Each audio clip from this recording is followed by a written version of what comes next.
Hej, og velkommen til en video. Som I nok kan se, så har jeg en gæst med i dag. Det er Cecilia fra Nordic Beauty Secrets. Jeg linker til hendes kanal, det bliver dernede, og det bliver her på hendes ansigt, fordi det er meget lettere. Eller sådan, i dag skal vi snakke om nogle trends. Vi har begge to fundet sådan 3 forskellige trends, som vi så vil vise til den anden. Hun har fundet nogle om nogle trends til kvinder, og jeg har fundet nogle til mænd. Og så vil vi vil sådan vise dem frem til hinanden og sådan høre, hvad hinanden synes om trends til det modsatte køn. Så lad os bare komme i gang. Yes. Vil du starte med at vise mig? Yes. Først så har jeg har overcoat, det er sådan rimelig populært, så jeg tænker bare, vi har fundet nogle billeder, så jeg tænker bare, vi skal komme i gang. Så det synes jeg også er mega fedt. Jeg synes, det er meget classy. Jeg synes, det er sådan en god måde at dress et basic outfit op på, så det synes jeg er super fed trend. Og som kan gøres utrolig stilfuld, men samtidig ret maskulin faktisk, sådan, så alle kan bære den, og man kan både gøre det sådan lidt business-agtigt, eller lidt casual, eller lidt rå i det, det kan jeg rigtig godt lide. Så det er klart et go herfra. Er det noget, du synes selv? Ja, altså jeg har ikke en trenchcoat lige nu, men jeg regner faktisk med, sådan lige efter vi har filmet, så tager jeg smut til København og så skaffer mig en. Shopping is happening. Eller i hvert fald kigge på en. Okay, det er et go herfra. Skal jeg vise dig min første så? Yes. Alright. Første trend, jeg har valgt, er de såkaldte culottebukser. Det er sådan nogle brede bukser, som stopper sådan lige under knæet. Og det er lidt en trend, som kører til kvinder lige pt. Du kan se et eksempel her. Og så har jeg et til her. Altså nogle tanker? Det virker sådan rimelig high fashion. Det er sådan rimelig stilfuldt. Og så alligevel det er noget, man skal passe meget på, for det kan meget let gå rimelig galt, tænker jeg, sådan, hvis man styler det forkert. Det er sådan, kan det være meget sketchy. Så hvis man ved, hvad man gør, så er det nok noget, man kan have på. Men sådan, hvis du er sådan ny til fashion, så det er måske lidt risky at gøre det. Ja, man skal have sådan en vis højde, hvis jeg tog dem på. No way in hell. Ja, det kræver man i hvert fald sådan 75 eller sådan modelhøjde. Det gør det nemlig, helt sikkert. Men ellers så ser det meget fedt ud faktisk. Ja, så den falder faktisk god i år hos dig. Ja. Det er ikke sådan, hvor du tænker, at det er Nej. Okay, cool.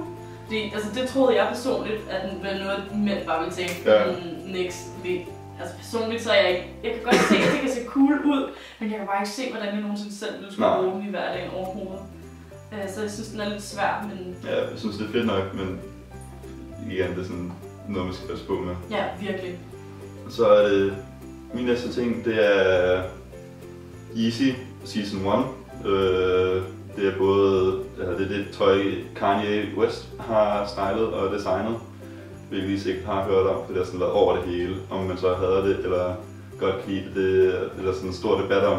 Han er både kommet ud med en del sko i år, og så også her for nylig sidste måned, som jeg husker, kommer han også ud med sin første tøj. Så jeg tænker bare, at vi skal vise det her. Det har jeg faktisk aldrig set før, så det bliver lidt sjovt. Shit. Det er meget oversized. Altså nu er jeg jo personligt sådan... Jeg synes Kanye West, han er sjovest på memes. Resten af tiden, der er... han er ikke lige min type, må jeg indrømme. Så... Men altså, hvis man skulle se bort fra, hvad jeg synes om ham personligt, så... Nej. Den der for eksempel, det kan jeg slet ikke se mening i. Det er meget dyrt, meget af det. Men det er... H&M har lavet en del kopier, men det er så meget distressed, meget udlagte trøjer og bukser. Det er bare inspireret på en eller anden måde. Og så er det også meget oversized, meget af det. Altså... Der er meget sådan jordlige farver, det er meget mat, der er noget oliven, noget sådan beige, der er noget gråt. Det ser ud som om, du er blevet vasket lidt for mange gange. Altså jeg synes sådan noget, det er meget cool, men jeg kan ikke følge det der. Med 2 ærmer ud over hinanden, og jeg kan ikke følge, når det er meget ripped, meget distressed. Jeg synes, det der, det kan godt lige gå an, men jeg synes hurtigt, det kommer til at se ud, som om han bare går i for gammelt tøj, og virkelig burde tage at skifte. Det kommer også an på igen, hvordan du bærer den, ikke? Ligesom trenden for før. Men jeg tror også, at det er sådan en, der kan gå rigtig galt, hvis man ikke ved, hvordan man skal style den. Ja, der er virkelig mange, der sådan joker med, at man ligner en hjemløs, når man har det på. Ja, lige præcis. Det kan man hvis man bare har sådan... Man skal bare passe meget på, at man skal sådan have én Yeezy-ting på i gang, ellers så kommer man virkelig til at ligne en hjemløs. Ja, så skal man style den med et par helt, spritnye sneaks eller sådan noget, ikke? Ja. Min anden tendens, som er velour. Nu skal du Nu skal du være så rolig. Jeg har taget et billede her fra Ralph Lauren's fashion show.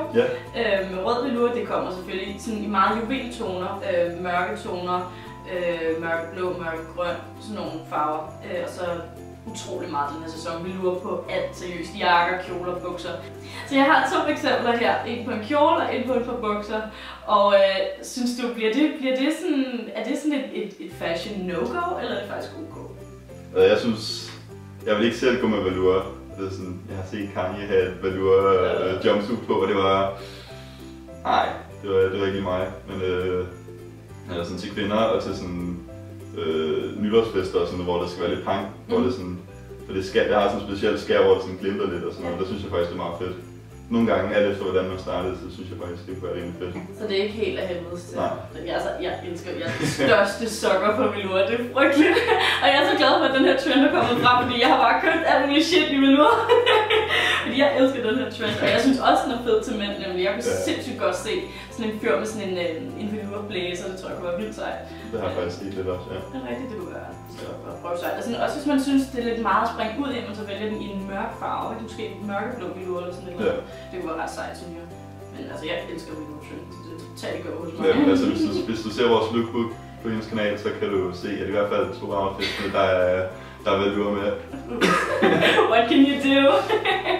Ja, det sidste jeg har, det er patches, altså sådan klapper, og det er brugt meget til at, når du har købt en jakke, som er meget sådan basic, så kan du sætte sådan en masse lapper på og sådan noget, for at få det mere til at være lidt stylized, mere din egen stil. Og det er sådan, jeg føler, at jeg lærer virkelig meget i dag. Jeg anede ikke, hvad de her ting var før. Det er lidt spændende at høre. Det kan jeg godt lide. Det er en customized jakke, hvor der sådan er lapper på og lidt mere i det. Det synes jeg faktisk er en vildt fed trend. Altså sådan, man kan gøre det rigtig personligt. Altså man kan beskrive sin stil faktisk med humor. Det synes jeg er fedt. Jeg elsker sådan noget. Eller hvis man måske ikke helt har lyst til at committe til at få noget som en tatovering, så kunne man et motiv, man ville have tatoveret på sig selv, kunne man bruge og lave sådan en patch med. Tænker jeg umiddelbart kunne være ret fedt, sådan, hvis det er for at beskrive ens personlighed, ikke? Ej, det kan jeg virkelig godt lide. Jeg synes, det er så sejt. Sådan totalt de amerikanske 50'er, man kører rundt på nogle Harley, I like it, I love it. Jeg synes, det er så fedt. Alright, så vil jeg vise dig min sidste tendens, som er lårstøvler. Og det er sådan en, som jeg ved deler vandene, at nogen hader den, og nogen elsker den. Så have a look. Jeg synes sådan, igen, så kan det være meget fedt, for det kommer altså med alle de andre stiler også an på, hvordan man styler dem. Men det er, altså jeg tror, det kan blive for langt, sådan, hvis det kommer sådan alt for højt op, så bliver det måske selv lidt mærkeligt. Der for eksempel. Ja, der kan det godt sådan være, fylde lidt meget af outfittet. Ja. Men det er sådan, hvis det er sådan lige over knæene eller sådan noget, og det sådan passer godt, hvor man har sådan en rimelig simpel outfit på ellers. Jeg tror, det går meget fedt. Og det synes jeg også, især nogle af dem, der ser det rimelig fedt ud. Ja. Og sådan på et eller andet plan er det meget sommerligt. Men også, man kan have det på til vinter, fordi det sådan dækker meget. Synes du, det fungerer ud over på bukser for eksempel? Jeg synes, det ser lidt mærkeligt ud. Jeg siger mere sådan, når det er sådan bare væk. Ja. Jeg elsker det der. Det er nice. Men ja, det er rigtig svært. Igen, hvis man er sådan lav, så kan det godt være rigtig svært at style, ligesom med de der pilottebukser. Så det sådan, handler meget om, at man lige finder sådan den rigtige længde på nederdelen, og så får benene til at se lidt længere. Det er rigtig godt lide det der. Det er så hot lige pænt til. Altså, også bare med flade sko.